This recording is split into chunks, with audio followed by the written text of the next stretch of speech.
Ever wonder what fueled the legions that conquered the known world? If you're thinking it was just bread and wine, you're in for a surprise! Today, we're digging into the real diet of ancient Rome, uncovering the forgotten superfoods that built an empire. It's a story of resilience, resourcefulness, and some seriously powerful plants that go way beyond your typical wheat field. Let's start with the basics. The Roman diet wasn't a single menu. It varied wildly. A senator in his city villa ate very differently from a soldier on the frontier or a farmer in the countryside. But across all classes, there were some core staples that formed the foundation of their incredible strength and endurance. The Mediterranean triad, grapes, olives, and grains, was central, of course. Wine wasn't just a drink. It was a source of calories, hydration, and, when mixed with water in a drink called pasca, a way to kill bacteria. Olive oil was liquid gold, providing essential healthy fats and used for everything from cooking to skincare. And yes, grain was king. But it wasn't always the refined white flour we know today. Meet farro, also known as emmer wheat. This ancient grain was the backbone of the Republic. It's a nutritional powerhouse, packed with fiber, protein, magnesium, and B vitamins. Unlike modern processed wheat, farro kept Romans feeling full and energized for longer. They would potch it, grind it into flour for a hearty, dense bread, or, most commonly, cook it into a thick porridge called pulse. Think of pulse as the Roman version of oatmeal or polenta. It was the ultimate comfort food, the daily meal for everyone, from legionaries to farmers. They'd mix in whatever they had on hand cheese, vegetables, bits of meat, making it a versatile and nutritious meal that could be adapted to any situation. Soldiers on the march carried sacks of farro, a portable and long-lasting energy source that literally fueled their conquest of the world. But Rome wasn't just built on grains. Let's talk about the unsung heroes of the Roman plate.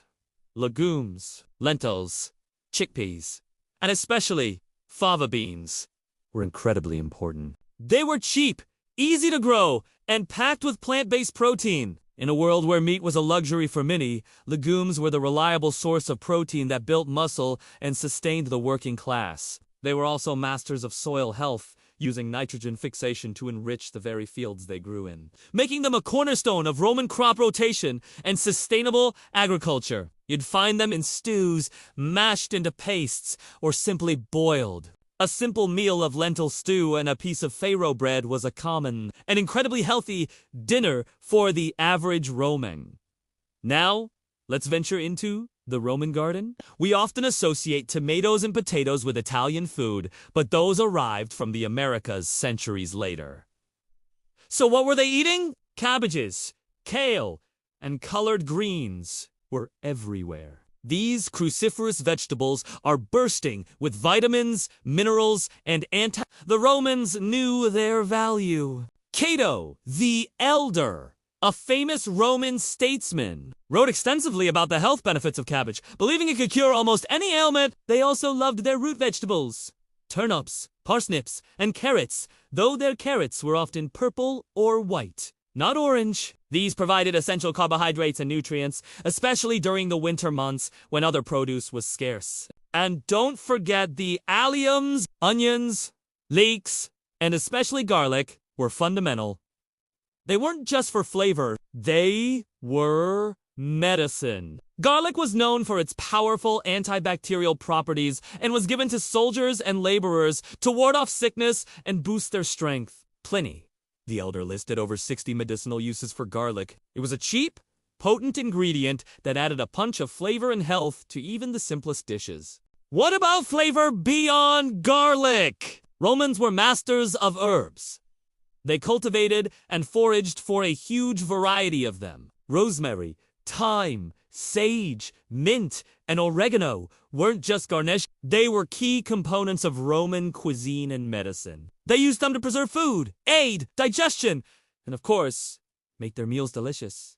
Imagine the aroma of a Roman kitchen. The earthy smell of farro porridge simmering with garlic, leeks, and a generous handful of fresh thyme. It's a far cry from the bland stereotypes we sometimes imagine. One of the most fascinating and uniquely Roman ingredients was a condiment called garum. Now, hold on.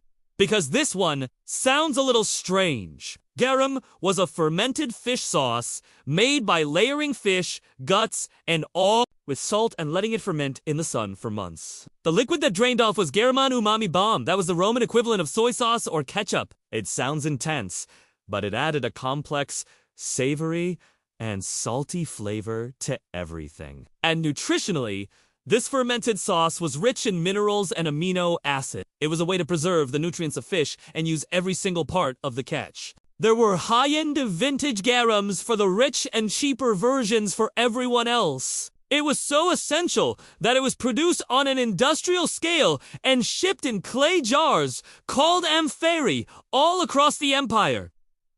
Finally, let's talk about fruit. While exotic fruits were a sign of wealth, common fruits were a vital part of the diet. Figs were a particular favorite, both fresh and dried. They were a fantastic source of natural sugar for a quick energy boost, as well as fiber and calcium. Apples, pears, and plums were also widely available. And of course, grapes, eaten fresh or dried as raisins, were a constant presence. These fruits provided essential vitamins and a touch of sweetness in a diet that had very little refined sugar. So, when you piece it all together, the diet of ancient Rome was incredibly smart, sustainable, and powerful. It was plan-forward, rich in fiber, and focused on whole, unprocessed foods.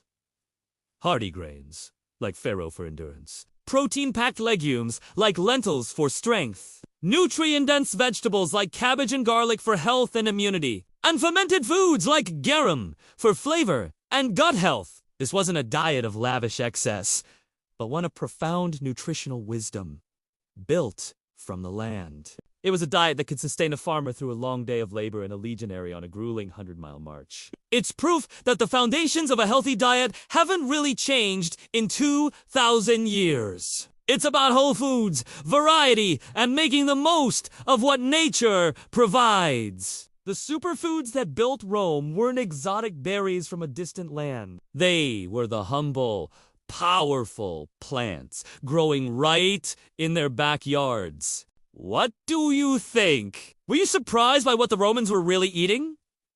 Let me know in the comments below. I'd love to hear your thoughts. And if you enjoyed this journey back in time, don't forget to hit that like button and subscribe for more deep dives into history. Thanks for watching, and we'll see ya in the next one.